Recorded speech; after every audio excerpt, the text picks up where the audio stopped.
With there being mere days left in 2025, it is now time to fulfill that last and most sacred of the YouTuber social contract conditionals and do a year in review list. Without getting too deep into the weeds about, the social or political or financial aspects of the industry, it was a great year to be someone who plays video games, not so great a year to be someone who's involved with the industry or concerns themselves with video games as a medium or a form of artistic or personal expression. I don't have any answers for any of that. I am a small man on a small channel of absolutely no consequence in an even smaller corner of the internet. All I could do is talk about what I played and tell you whether it was neat or not. The interesting thing for me this year in terms of my playlist is that due to both financial constraints and the time constraints brought on both by personal societal responsibility and this very channel, I actually played less new video games this year than I have, I think, in any of the past 5. As such, several games that seem like they would have been shoo-ins in years past to be on this list are just not here because I haven't gotten a chance to play them. Games like Doom Dark Ages, Silksong, definitely Expedition 33, which despite its near universal and ubiquitous acclaim, I just simply didn't get around to when it came out, and I haven't had any time since. And you know what, let's throw Sonic Crossworlds in there also, for reasons that'll become a little bit more clear later on in the video. And then of course there's the Switch 2, which, I mean, come on, do I seem like the kind of guy who could afford a new console all willy-nilly? Especially from a company that's on his personal shit list for, well, just read news articles from the past year, you'll probably figure out why. And that's a shame, because that's a bunch of other top-shelf choices that are just not going to be here at all, like Metroid Prime 4, or Air Riders, Donkey Kong Bonanza, Mario Kart World, even sort of dark horse choices like Hyrule Warriors, Age of Imprisonment. So you may be asking yourself then, okay, well at this point, what's even left? Well, that's what the backlogs are for. In between those big marquee releases, I found myself taking several dives back into the old games pile. Some of them were games that I never got around to finishing, others were games that I had never played before this year, and still others were games that I actually did play to completion but hadn't played for over 15 or 20 years. And you know what, speaking of Nintendo, that actually gives us a good place to start. Be it the fulfilling of a long gestating desire to play some of those old games, or a form of sort of tepid rebellion against what I feel were the never-ending streams of bullshit that Nintendo kept hitting its fans with around the time of the Switch 2 release. Either way, I probably played and finished more Wii games this year than I have in over a decade. Oh, and before we start, going with what I suppose you could call tradition at this point, we're going in scriptless. I just got a list of the games I want to talk about here, kind of broken into rough sections, and I'm just going to talk into the microphone about each of them. Hope that's as exciting to you as it is to me. Anyway, let's start with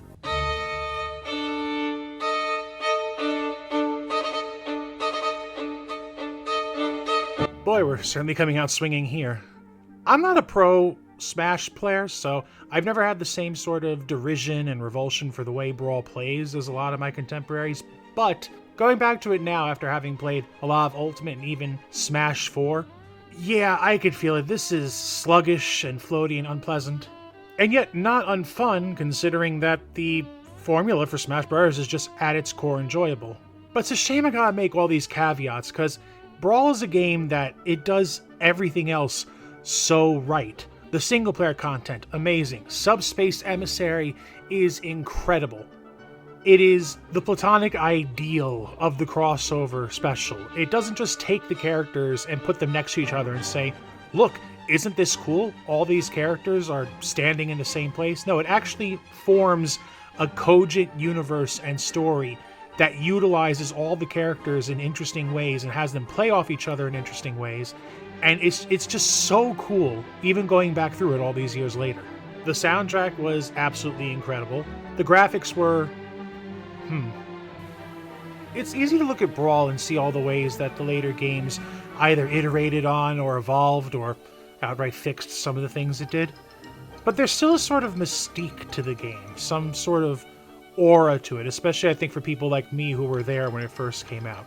It was fun running through it again, even if it wasn't always, well, fun in the fun sense. I'm one of those very specific, very annoying people who thinks that Tropical Freeze is one of the best 2D platformers released in the past 20 years, and will therefore work it into any conversation about platforming games to evangelize for its quality, even if people want me to shut the hell up about it.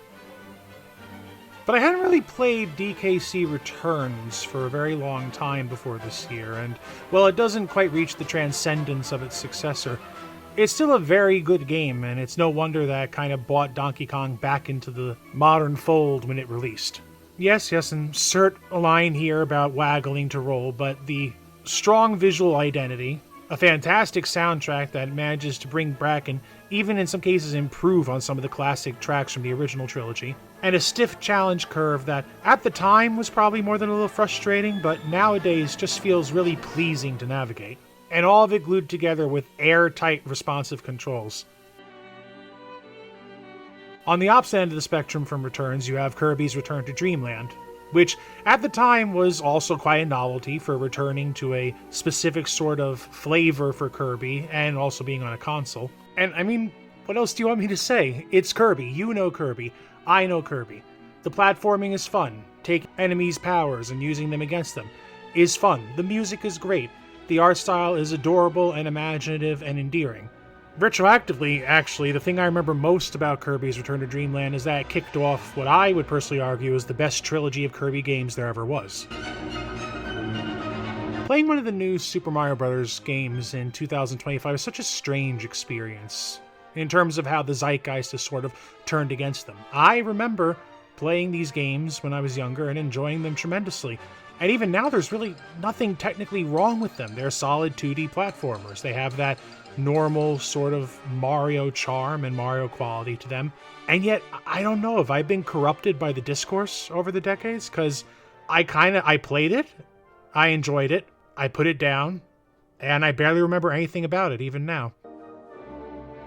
An early cult hit for the Wii that was also one of the first 3 games I ever got for the console, Elebits is that sort of unique kind of charming that you only get when a game has a single idea that takes advantage of a very specific piece of hardware and tries to sort of build an entire game and even an entire universe around it. I can, of course, see some of you tightening up because, frankly, sometimes that turns out really, really bad. Luckily, Elebits is not one of those times. The game is tremendously charming. It has this wonderful, soft, sort of dreamy quality to it. Everything is really sort of easygoing and fun and relaxing, even though the game can get a bit stressful when you're trying to get those last few Elebits to boost your score up in the last 30 seconds. It's a fun game. It's a shame they never really went anywhere or had any other better ideas for the series after this. Boss fights are kind of trash too, though. Of all the Nintendo characters put through arts and crafts design games that have come out so far, this one is still easily the best one. The easygoing sort of feel-good nature of Kirby lends itself very well to the fabric aesthetic. The soundtrack is one of the coziest and most feel-good ones of the generation. And yeah, of course, a lot of publications have made a big thing out of how you can't actually lose the game, but tying collectibles to how many beads you get in a level, and the general satisfaction of managing to make it all the way to the end with a high score keeps it so that there is some sort of tension and some sort of motivation to avoid losing all of your hard-earned treasure. And the way all that ties into some of the other side systems, like room decoration and unlocking sort of side missions and special locations, means that, yeah, while it's easy, it's not a gameplay loop devoid of commitment. It's just a really pleasing game overall and was just as nice to go through now as it was back in the day. Play it and remind yourself what it was like when video games just made you feel good. I mean, do I have to explain Mario Galaxy to you? This one was definitely a spite play. I took this out of the closet and started playing it because I was annoyed with Nintendo for charging $70, or was it $80? I don't remember, for 2 games that were almost 15 years old. So, take that, corporate fat cats who are obviously distressed by a single guy somewhere in New York who refused to buy their new game. As for the game itself, I have nothing new to add to the discussion. It's Super Mario Galaxy. It's one of the greatest platformers ever made. It controls fantastically. It still looks pretty great. The soundtrack is almost peerless within its own series and is just one of the greatest pieces of orchestral video game music ever made. Its stages are infinitely creative and fun. It was a 10 out of 10 when it came out, and even now, despite the fact that age has slowed down some of its more intricate systems, it's still one of the best games ever made. This one requires a little bit of preamble. For years now, I've been meaning to get a replacement for my Xbox 360. Yes, I know that it's probably a better idea to get one of the later consoles, but their backwards compatibility just never looks full enough for me. Or maybe I've been misunderstanding what I've read about them. Anyway, point is, I finally got around to it this year. And for some reason, maybe because playing Origins a few months earlier had kind of unlocked a hunger with me. And for the record, that particular game might be showing up later in the video too. Anyway, unlocked that particular sort of hunger in me. Once I got my hands on my 360, I kind of just went on a run through like every Muso game I could get my hands on for about 2 months. The 360 and the 360 era writ large was a really bountiful time for the Muso series. It's when not only did we get several installments in the main series, but we also got the first, second, and even third installments in several of the spin-offs. So aside from the PS2, it's probably the console I associate most with the franchise. Boy, what a nostalgia trip. Dynasty Warriors Gundam on the 360 is, well, by nowadays standards, it's kind of shallow and maybe a little terrible. The cast is relatively small, the gameplay modes are repetitive, and the gameplay feels slow and limited with these smaller movesets and less focus on thruster shenanigans that would make the later games so much fun to play. Still, seeing all those Gundams running around with polygonal graphics, no less, no cel shading here yet, while the rock-solid sort of techno-rock soundtrack plays in the background, and the almost completely anime-accurate voice cast shouts dialogue at each other, which, by the way, huge boon to the series, actually collecting all the voice actors that they could from all the various dubs over the previous decades. It still holds up as a fan experience, even if it's got some growing to do as a play one. And speaking of fan experiences, as mentioned before, the PS2 era is the other most associated generation with the Muso franchise as a whole for me. And so as someone who had, at this point in his life, grown up on a steady diet of the Samurai and Dynasty Warriors games, the idea of being able to play a game with both of them in it was just absolute insanity. And while particularly in this one that is its only real trick, the crossover aspect, the sheer amount of character-specific interactions and dialogue that they managed to shove into this thing is genuinely astounding. Characters will have dialogue in early story mode missions with other characters who you can't even unlock unless you've played halfway through another one of the story modes and then come back and played this stage again. And I know that sounds kind of confusing, but if you get it, you get it. Koei knew what the fans wanted. They knew that we were buying this just to see these characters play off each other. And the odd gameplay wrinkle like character categories and R1 special attacks meant that the moment-to-moment gameplay still had its own unique flavor. Oh, and of course, the fact that you played as 3 characters at once, can't forget that.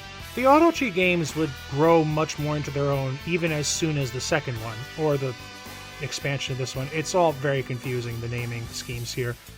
But anyway, point is, the games would get a lot better from this one, but still, for a first shot across the bow, this was such a treasure for people who had really just thrown themselves into the series wholesale up to this point.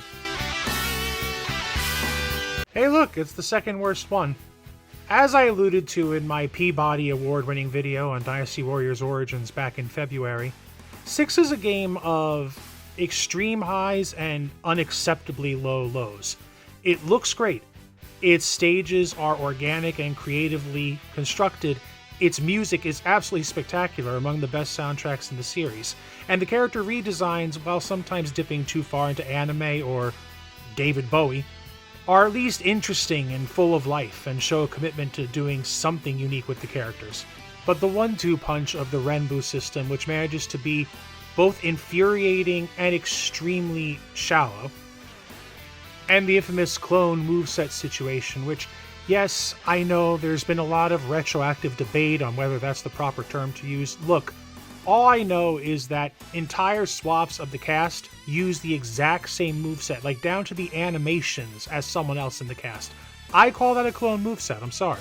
All that coupled with the fact that there's a really bizarrely high difficulty curve in just random missions where enemy officers and even enemy lieutenants can do tremendous amounts of damage and knock you out of Renbu all on their own.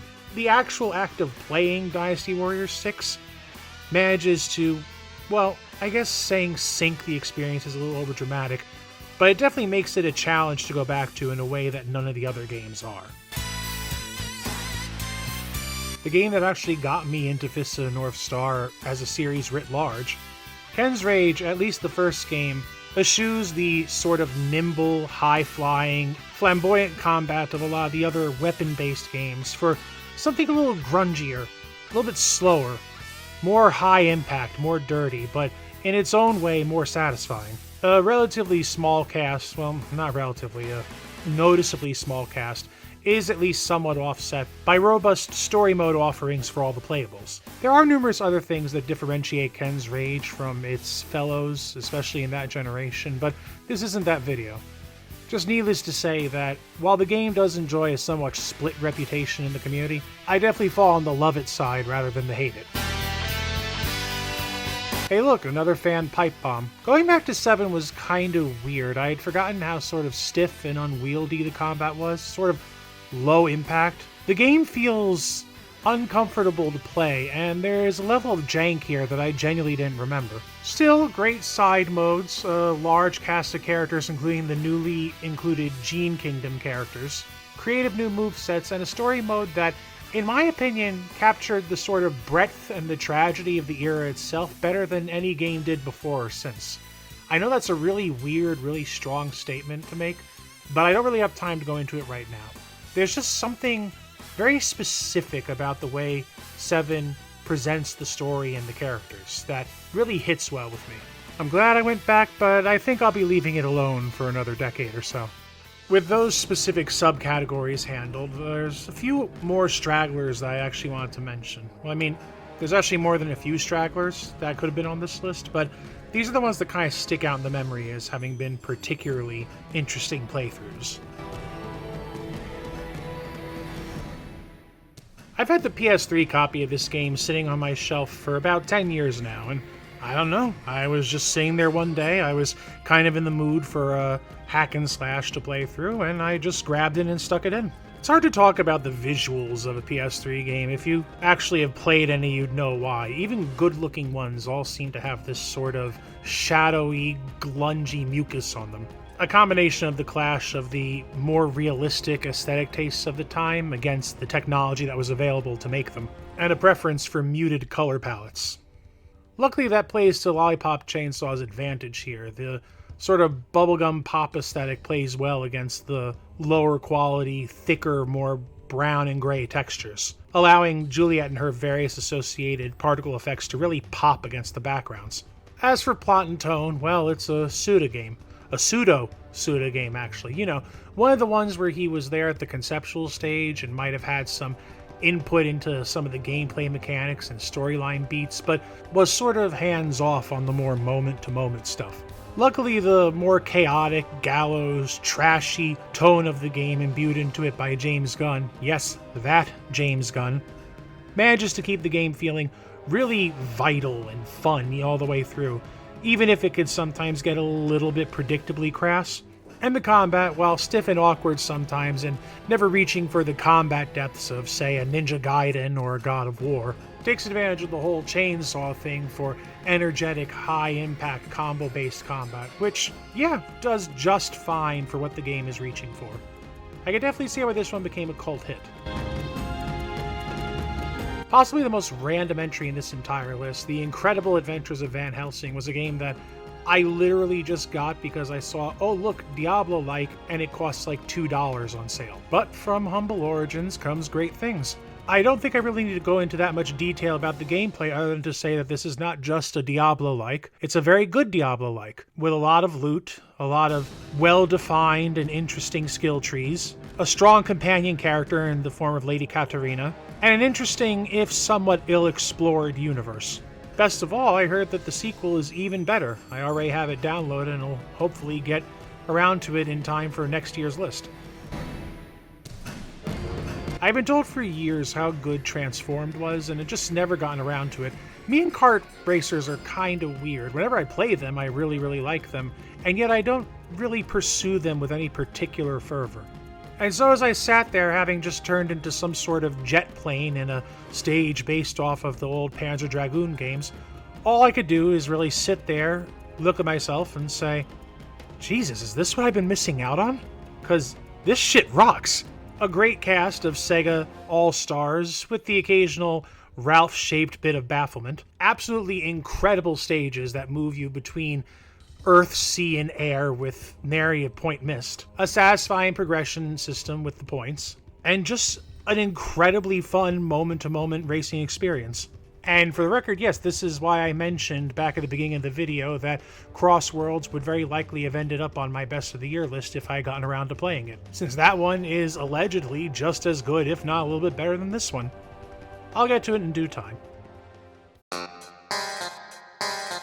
There is one last category I want to hit before I move on to the actual games of this year that I really liked. And it's kind of a more negative one.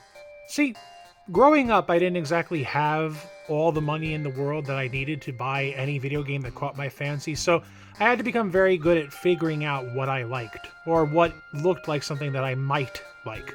This is all to say that, generally speaking, I'm good at choosing games. I get games that I like, I play them, put them on the shelf, come back to them years later. Everyone's happy. I'm even good at ascertaining other people's tastes and recommending good games to them. It's a skill, really. Completely useless, but it's a skill nonetheless. However, even I make mistakes sometimes, and while I'll buy a game in good faith, I'll just bounce off of it. This is different from buying a game that I think is outright bad or insufferable. It's something that has some sort of quality that drew it to me in the first place, but in the act of actually playing it, I don't know, just I hit a wall and I ended up dropping it. So I guess this is as close as we're going to get to the worst of the year list. Well, except for one, but we'll talk about him in a bit. These are going to be a bit briefer than the previous sections because, well, since I didn't finish the games, I obviously don't have as much of a breadth of opinions on their various systems. And with that said, boy, this one hurts. I'm a real hard Mistwalker stan. I'm one of those people who, again, will work Lost Odyssey into any conversation he possibly could. I do intend to finish Blue Dragon one day, and I've even been thinking about doing a last story playthrough sometime in the near future. The 15 or so hours I actually played Fantasian were a real ebb and flow experience. Even from the beginning, there was just something that it wasn't quite hooking me. There was obvious qualities, a Nobuo Uematsu soundtrack, the diorama environment design was a genuinely unique and fascinating aesthetic that made the game look like absolutely nothing else I had ever played. And even the direction-based combat was something interesting that kept you involved in every battle. But around the time you return to the mechanical world, I don't even know if that counts as spoilers. It seems pretty obvious that's a thing that's going to happen. Anyway, around the time you return to the mechanical world, all of a sudden I just felt myself deflate like a balloon because there was one very simple, devastating truth to playing the game. I did not care about anything that was happening. None of these characters are necessarily bad or badly written. They're not badly acted, but I just didn't care about anything that was happening to them or anything that they were doing or anything that was happening to the universe. And you know, I've always been a lover of JRPGs, but you don't really appreciate how vital that desire to see what happens next, or to see what next twists they have in store for you, is in keeping you going through the somewhat repetitious and grindy combat that even great RPGs tend to fall victim to. I will return, I believe, one day to Fantasian, when I have the time or the desire for something a little bit off the beaten path, but for now, when I realized that my eyes were glazing over every time the characters talked or any time a cutscene played, that told me that it was time to put the game down for a while. Moving to the opposite end of the complaint corner, we have Hotel Barcelona, which almost immediately grabbed me with its extremely distinct art style, its weird offbeat tone, and promises of gonzo Suda51/sweary style adventuring. And then I played it. And oh wow, okay, so the name of the game is Lag, Animations have such unforgivably long startup and end that every time I do any combo to any enemy whatsoever, I find myself jamming on the controls, hoping I'll be able to end it quickly enough to not eat someone else's attack. And before someone comes at me with, oh, that's just how the game is paced, oh, what, you're not used to a game that requires a bit more timing or something like that, don't. I've played games that have very specific rhythms to their combat controls and their animations, and this is not that. This feels like the characters are not tuned properly. It was to the point where I was genuinely expecting there to be a release of some sort of patch, because this could not be how the game was meant to be played. And yet it appears to be so. And look, just like with Fantasian, which is such a strange comparison to make, but anyway, just like Fantasian, there's enough here that I'm interested in that I will probably try to return to it one day. But boy, you want to talk about bouncing off something. I played that game for like a half an hour, and I just could not stand the way it felt. You know what I very likely will not be returning to, though? First off, real ballsy to invoke one of my favorite PS2 launch games in your title and be this bad. This is yet another game I should have been an easy mark for. I've been a fan of R.A. Salvatore's writing for years and years and years, read all the books when I was younger, still read the books. I've followed the adventures of the Companions of the Hall for just as long. And a game that was going to give me progressive and enjoyable hack-and-slash combat set in Icewind Dale should have been the easiest win in the world as long as you made the gameplay moderately enjoyable and not an absolute misery to control. So naturally, the game is not moderately enjoyable and is absolutely miserable to control. Character movement is so incredibly stiff and janky. They're trying to do that over-the-shoulder camera thing that God of War for the PS4 was doing, you know, copying from the best, haha. But they miss out on literally everything that makes that game still approachable even with such a limited perspective. Because the camera is so rigid, so locked on a straightforward perspective even with targeting, you frequently have to just swing your attacks in directions off screen and hope that you're actually going to hit something that you just can't see. And of course, even when you do hit something, because of a lack of real visual or oral impact, you feel like you might as well be hitting goblins with pool noodles. I played the game for like 5 hours, and yes, fair's fair. There were times where I dove into a group of goblins and everything kind of just worked properly, and I felt like, wow, I really just laid into those guys, and that was fast and interesting. But that happened like twice over the several hours of gameplay I had. Unlike the previous two games, I don't think I'm going to be coming back to this one anytime soon. And for now at least, its legacy is this hilariously terrible announcement trailer that I'm playing on screen right now. Before we move on, speaking of terrible things that you bounce off of, let's give a quick mention to Rudolph, the red-nosed reindeer, and the subject of our Christmas special from last week, which is genuinely the worst gaming experience I have had in the past 20 or so years. I have never played a game that feels so purposefully unfinished and so maliciously angry at the player for playing it. That is literally trying to die early so you can't finish it. Do not play it, even for a lark or for a bad game night, and if for some reason you don't heed my warning and choose to do so anyway, then God have mercy on your soul, because Santa Claus certainly won't. And so, after almost a half hour of foreplay, we reach the main event, the games that I played this year, that came out this year, that I enjoyed the most. There are a couple of runners-up for completely different reasons, actually. There's Bleach Rebirth of Souls, which I think I'm enjoying enough that it would have made it onto this list, but unfortunately I haven't gotten enough time to play it, so I can't honestly say I vetted it. For all I know, the entire experience will fall apart 10 or 11 hours in. And the other one is Heroes of Might and Magic: The Olden Era, which, for those who didn't watch my Oscar-winning short preview video for the game, I am a huge fan of the series, going back to my early childhood. The second game is actually my favorite game of all time. And while the demo was certainly extremely robust, I can't really say that I know the complete game well enough to say whether or not it would belong on this list. It's looking good, though. Definitely looking better than the past few installments. And finally, we arrive at the whole point of this video. Here are my favorite games of 2025 in no particular order. I've always had a strange sort of relationship with SNK fighting games. I tend to buy a lot of them, I put them in, I play them, I'm clearly enjoying them, and yet somehow I never really give them the time or the due that I would give to something like a Soul Calibur or a Street Fighter. I mean, shit, this goes all the way back to King of Fighters 99 on the PlayStation 1. That curse seems to have finally been broken with City of the Wolves this year.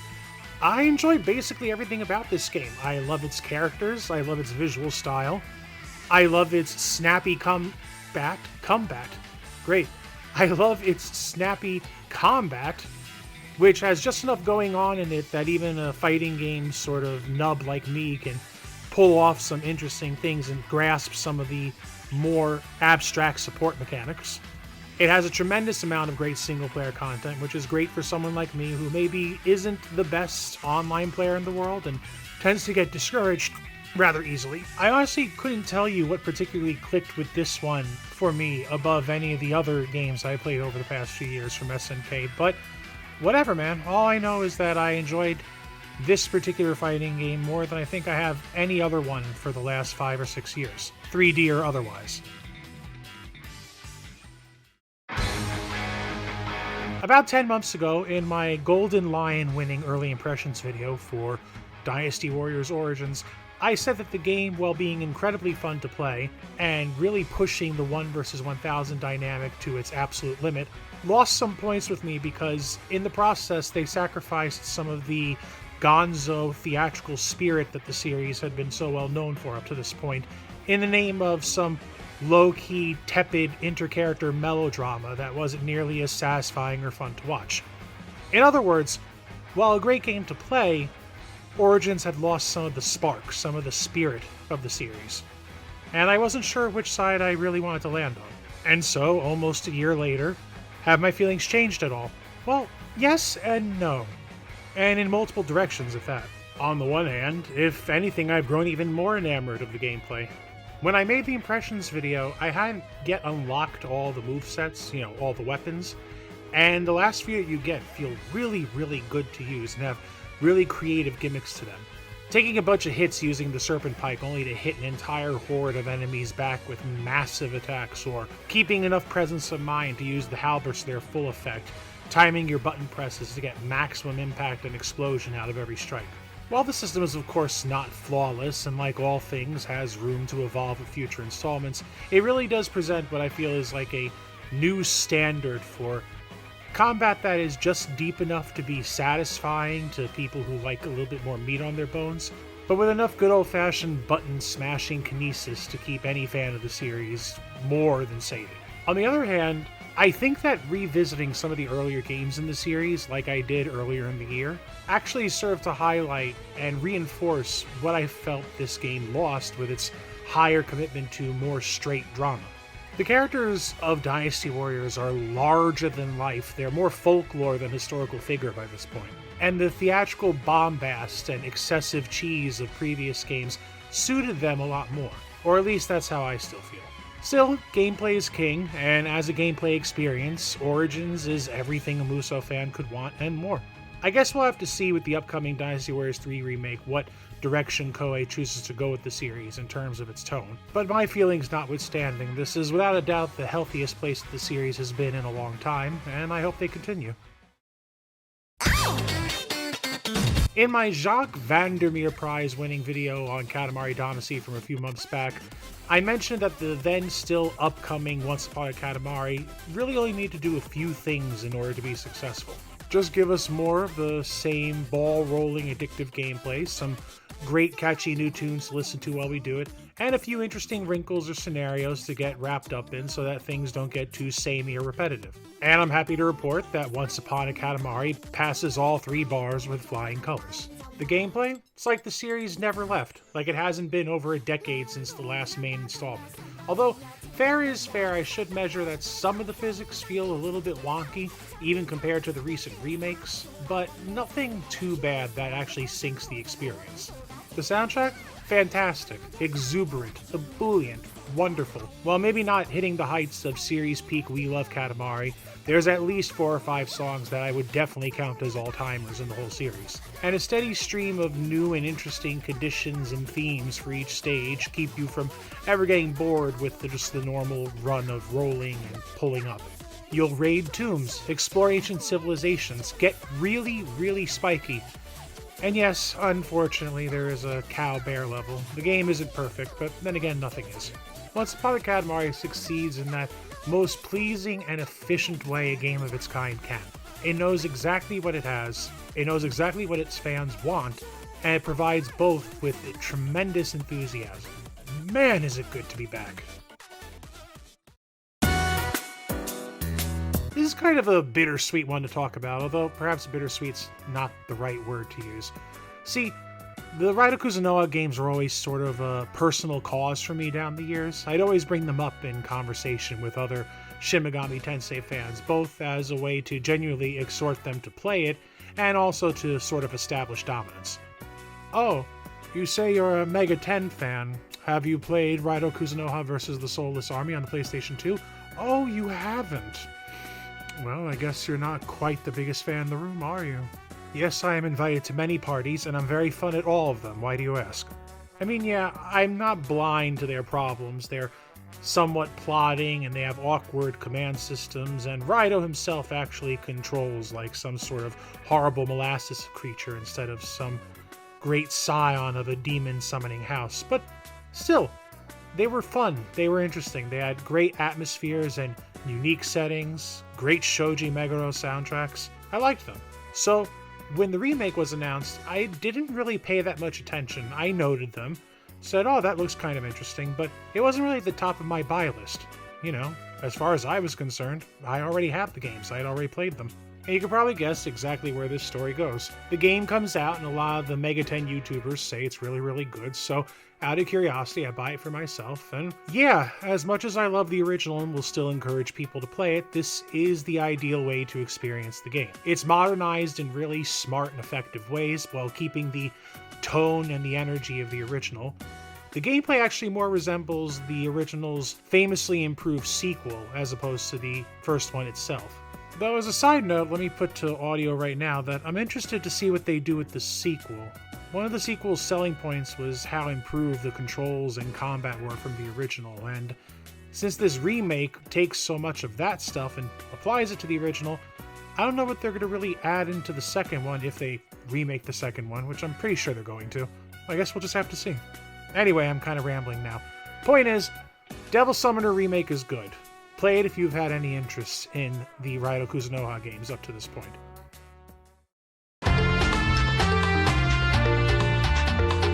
Yeah, here's kind of an unexpected one.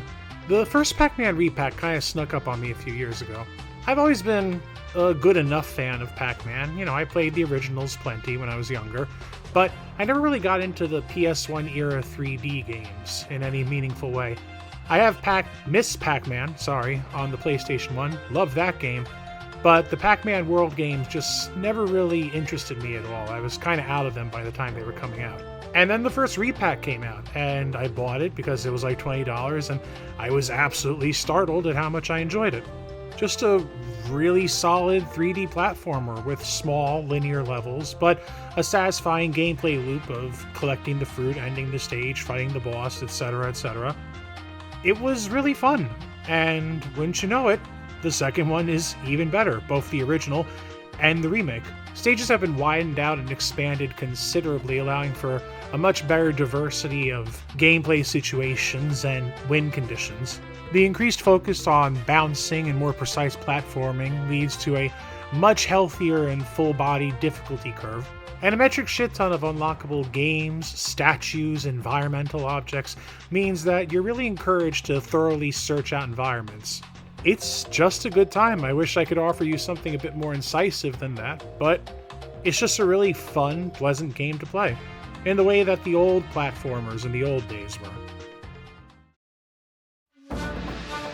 Many years ago, when Shinobi and Ninja Gaiden were getting new installments on the early 2000s generation consoles, I remember distinctly sort of pledging my loyalty to the Shinobi games as a sort of extension of the console wars, since Shinobi was PS2 exclusive and Ninja Gaiden was only going to be coming out on the Xbox. Well, that was a very stupid idea by a very stupid kid. I mention it here because I somehow ironically ended up in a similar situation all these years later. A new Ninja Gaiden game and a new Shinobi game both came out roughly around the same time, and I had to choose which one to play. I'm kind of weird, I don't like to have too many very similar games on my docket at the same time, and while there are definitely big differences between the two, they were just similar enough that I felt I should choose one and really commit to it. And so, going back to that original fateful decision and the fact that the aforementioned Shinobi on the PS2 is one of my absolute favorite games on that console, I decided to throw in with Shinobi again. And it's not a decision I regret at all. This game absolutely fucks. A fantastic, even beautiful visual style, a myriad of gameplay mechanics and options, including ninja executions, which just never get old no matter how many times you do them. A serviceable plot with memorable characters. And while I know some people had criticisms for the way the difficulty worked in the game, I personally find it wonderful. It's just hard enough to really make you sweat with some of the tougher encounters and bosses, but not so much that you want to pull your hair out. Something that my beloved PS2 installment sometimes struggled with. If I had to level one meaningful criticism against it, it's that the soundtrack hasn't really done much for me, which doesn't stand out that much in general, but in a series that has been so noted for having excellent soundtracks, including, sorry for glazing this game so much, but it deserves it, the PS2 version, which has, in my mind, one of the best, most underappreciated soundtracks of all time. While there's nothing wrong with the music here, none of it's really sort of grabbed me in the way those old tunes did. But even with that said, this is still a deeply satisfying, high-octane ninja action thriller. And if it's any indicator of exactly how much effort Sega's going to be putting into these series modernizations, I actually might start genuinely looking forward to them. In a year when it felt like many other JRPG franchises, not to mention a certain extremely popular Mon-focused one, were showing their worst, most unambitious sides to their fandoms, here comes Digimon to save the day. Yes, Digimon. Although I suppose that incredulity is somewhat outdated at this point, isn't it, considering the sales and good rep this game has already managed to build since its release. And every single bit of it earned, by any measure, Time Stranger is an absolute blowout of an RPG. Offering fantastically creative visuals, an excellent soundtrack, a interesting and fully realized universe to travel around in, a strong plot with enough twists and turns to keep you guessing literally up until the last 10% of the game, huge amounts of side content, and of course the Digivolution system, which is tailor-made to breed obsession and min-maxers and monster collectors of all shapes and sizes. It's an outstanding, fully featured, monster-fighting, creature-evolving epic. And if you've ever been even a little bit interested in the series, there's no better demonstration for you to get into of its best qualities and, admittedly, some of its shakier ones. That endgame pacing could have certainly used another 3 or 4 run-throughs, I'll tell you that for free. Still, small niggles aside, if you've been on the lookout for a monster fighting adventure that positively crackles with energy and life and ambition, then this is exactly what you've been looking for, and you owe it to yourself to play it. Whew, and that's it. For a second there, I thought this video would never actually end. As for what's going to happen in 2026, I honestly don't know. I have absolutely nothing on my radar except for that aforementioned Dynasty Warriors 3 remake that I think is supposed to be out around March. Besides that, I guess we'll just have to see what shakes out. Here's hoping that I'll still be doing these long enough to give you a best of 2026 video next year. Happy holidays, happy new year, and I'll see you all in a bit.